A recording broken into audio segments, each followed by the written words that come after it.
Assalamualaikum warahmatullahi wabarakatuh. Perkenalkan, nama saya Iqbal Farel Bramasta dari jurusan Matematika Prodi Pendidikan Matematika dengan 3 digit NIM terakhir 035.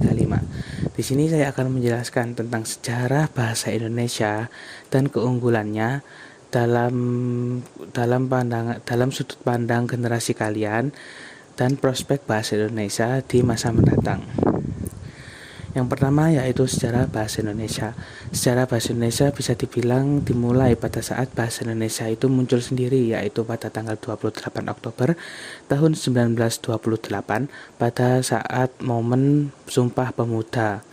Bahasa Indonesia berkembang seiringnya dengan munculnya ejaan-ejaan, yaitu ejaan Van Ophuijsen, Meliando, Suwandi, hingga ejaan yang telah disempurnakan atau EYD.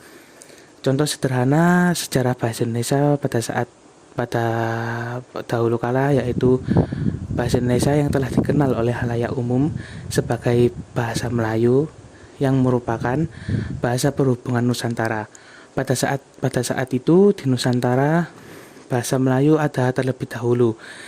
Bisa dibuktikan dengan waktu Kongres Pemuda tahun 1926 itu para pemuda dibingungkan dengan sebutan bahasa apa yang cocok untuk bahasa Persatuan Indonesia. Contoh selanjutnya yaitu pada zaman Sriwijaya. Pada zaman Sriwijaya dulu bahasa Indonesia digunakan sebagai pembelajaran kebudayaan hingga digunakan oleh pendeta-pendeta dan orang-orang Belanda untuk menyebarkan agama Kristen di Indonesia. Oke, selanjutnya yang kedua yaitu keunggulan bahasa Indonesia di mata generasi sekarang ya.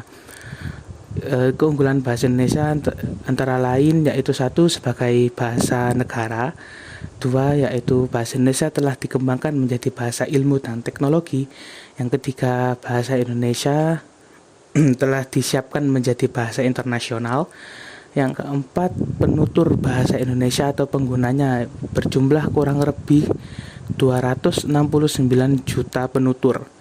Terus yang kelima yaitu bahasa Indonesia dipelajari di 47 negara. Keenam, bahasa Indonesia memiliki kurang lebih 428 lembaga untuk penutur asing. Yang ketujuh, bahasa Indonesia memiliki kurang lebih 484 pelajar yang telah mempelajarinya yang tersebar di seluruh dunia. Oke, yang terakhir yaitu prospek bahasa Indonesia di masa mendatang. Di era globalisasi ini, bahasa Indonesia bisa dikatakan telah berada di pinggir jurang ya, karena bahasa Indonesia hampir tergantikan oleh bahasa-bahasa gaul yang muncul. Oleh karena itu, kita sebagai warga Indonesia harus melestarikan dan mempertahankan bahasa Indonesia dari generasi ke generasi agar bahasa Indonesia tidak tergantikan, karena bahasa Indonesia merupakan bahasa persatuan dan bahasa yang telah digunakan sejak lama. Oleh karena itu, ya semoga saja tidak terganti. Demikian penjelasan dari saya, kurang lebihnya saya mohon maaf. Saya akhiri, wassalamualaikum warahmatullahi wabarakatuh.